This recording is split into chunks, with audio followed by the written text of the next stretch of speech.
Imagine a world thousands of years ago where even then people complained about the younger generation.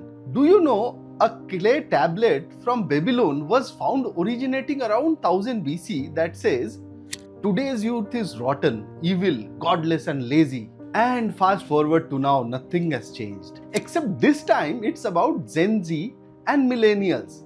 Funny how history repeats itself, right? So let us explore the topic that nearly everyone can relate to, the fascinating clash between Millennials and Gen Z.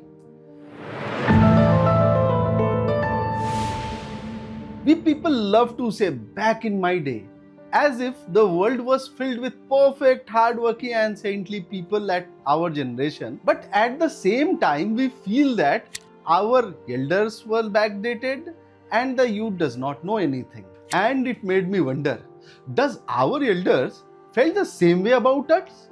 And does our youth think that we are backdated? I was not sure, but I was about to find out. I never thought I would be the one saying back in my days. But here I was staring at Arjun, a fresh Gen Z who joined my company recently. I remember Arjun walking into my office one morning, his shoulders slumped and exhaustion all over his face. He asked for a mental health day off, saying he needed time to recharge. My immediate thought, what? A day off for recharge? Back in my day, we pushed through no matter what.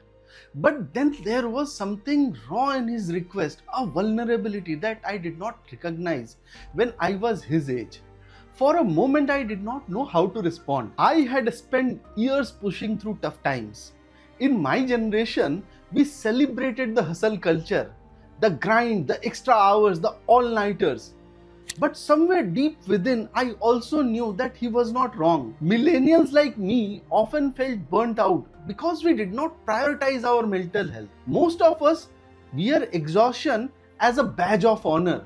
But Arjun's generation was different. The incident took me back to my first job, where I was once in Arjun's shoes.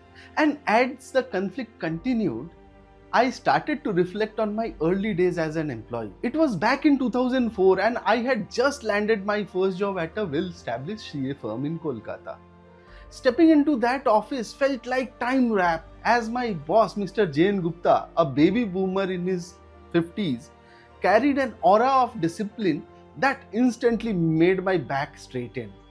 I, on the other hand, had different ideas. As a millennial, I believed in working smart, not just hard. I wanted to bring in fresh ideas. I wanted to use a new software for audits. But Mr. Gupta, with his deep-rooted beliefs in tried and true methods, was not convinced easily. You know the type, right? Those who talk about hard work, long hours, and earning respect through discipline. Our worlds collided from day one. He would often remind me that experience is the best teacher and that I needed to earn my stripes by following the traditional way of doing things. In my second month at work, I was assigned a critical audit project for a company facing a potential internal fraud issue. My task involved analyzing complex transactions, identifying discrepancies, and helping build a case against those responsible. I delivered a thorough report with all my findings and recommendations. Once I handed in the report, I asked for my boss's insights on the report I made. But all I got was, "Don't worry so much, keep working hard and you will see the results yourself." The report apparently does not have controversial findings and hence no news is good news. I remember thinking, really? Because the last time my train was delayed, no news left me stranded at the station overnight. It was the same unsettling silence, no clues, no feedback, just uncertainty. And my boss's reluctance to provide feedback left me wondering whether my audit was genuinely strong or if I was missing key elements. You see, my desire for constant feedback and clear communication was not just personal, it was generational. Millennials like me value openness and continuous improvement, while my boss, shaped by a different time, believed in independence and minimal handholding. And as I faced challenges in my work, I asked my father for suggestions, hoping for some guidance. But my father, a man of his generation, a man of few words and countless unspoken expectations, saw things very differently than me. He believed emotions had no place in professional conversations. When I shared my frustrations or difficulties I was facing at work, his typical response was just deal with it. We never talked about these things in my days. To him, resilience meant keeping our struggles to ourselves and working through them silently. He viewed any attempt to vocalize concerns as a sign of weakness or unnecessary venting. I believed that sharing my experiences and seeking advice would lead to better outcomes both personally and professionally. But every time I tried to explain this, it felt like talking to a wall. He could not understand why I felt the need to burden others with my problems. This generational divide in how we viewed communication and vulnerability often led to misunderstandings, leaving me feel unsupported. While he likely thought he was teaching me strength and how to deal with problems in life. These differences in our approach to vulnerability was not just personal, they were deeply rooted in our upbringing. This contrast between us, though difficult at times, is not unique. It's a recurring theme across generations, a story that has shaped families for decades. Our grandparents, the silent generation, weathered the storm of partition and independence, building our foundations from scratch. Then came the baby boomers like my father and Mr. Gupta, steadfast, prioritizing family, order, and stability. And then my generation, the millennials, stepped in, bold, hungry for change, ready to disrupt the norms. And now Gen Z, born into a digital universe, seem to carry a fearlessness about them, eager to push the boundaries we cautiously navigated. And with every new generation comes a fresh set of values, priorities, and expectations that shape the way we live and work. The clash between millennials and Gen Z, for instance, is not just about age, it is about how each generation views the world, work, and well being. Each generation feels the weight of what came before them and either rebels against it or adapts it to suit their needs. But as history shows, the change is not static. We are all part of a continuous cycle. And the sooner we understand this, the better we can blend the old and new, creating a future that reflects both the wisdom of past and the innovation of the present. See, generational conflict often arises from how different age groups experience the world and adapt to change. For baby boomers like my father and Mr. Gupta, life was about survival and hard work, a no-nonsense approach to leadership. It meant keeping your head down and pushing through challenges alone. In their eyes, talking about emotions was a distraction from getting the job done. As I reflected on my early experiences and the ingrained beliefs I had carried into my career, I realized how far I had come and how much further we still needed to go.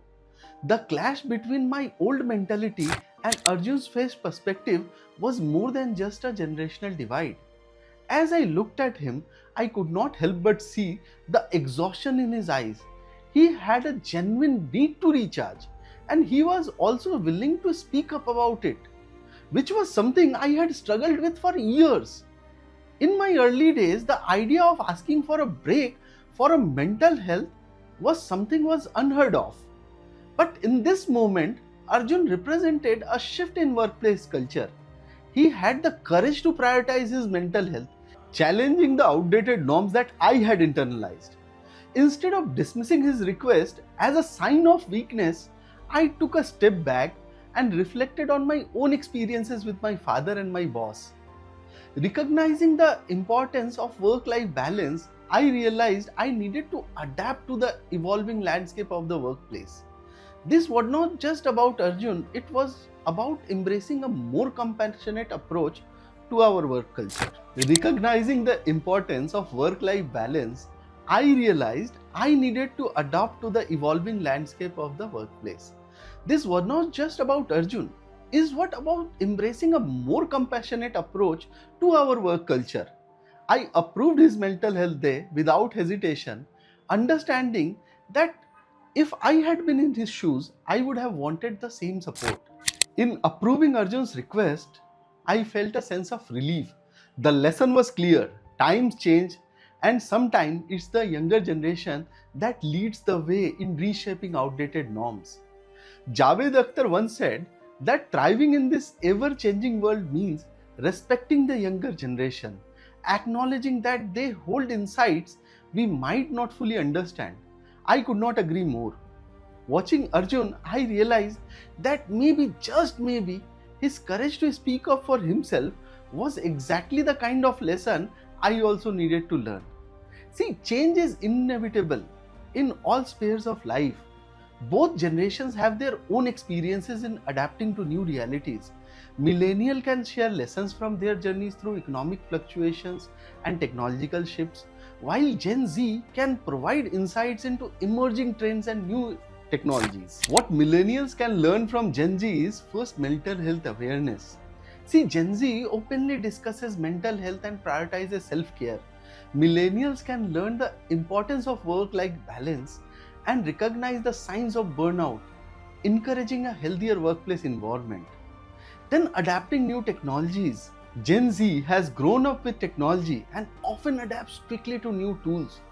Millennials can benefit from their tech savviness. Gen Z tends to favor flexible work arrangements and creative problem solving. We millennials can adopt these practices to promote responsiveness. Our workplace used to be more monotonous, and there are a lot of things which Gen Z can learn from millennials, and the first and foremost is work ethic.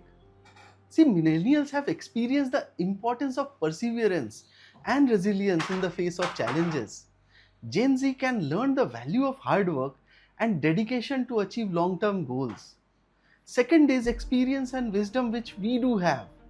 With more years in workspace, Gen Z can learn from our mentors. With more years in workforce, millennials possess valuable insights and experiences Gen Z can learn and navigate through their professional challenges. And finally, we have adapted to a lot of change. We have witnessed significant shift in technology and workplace culture. Learning to adapt along these changes, Gen Z should learn from millennials. The world will keep turning, generations will keep clashing, and the change will always feel like a disruption. But maybe it's time we embrace that disruption. Millennials offer resilience while Gen Z teaches us the value of self-care. And together we can rewrite the workplace culture. A culture that values both determination and well-being. After all, true progress lies not in choosing the old or new, but in blending both to build something even greater. Thanks for watching. Bye-bye.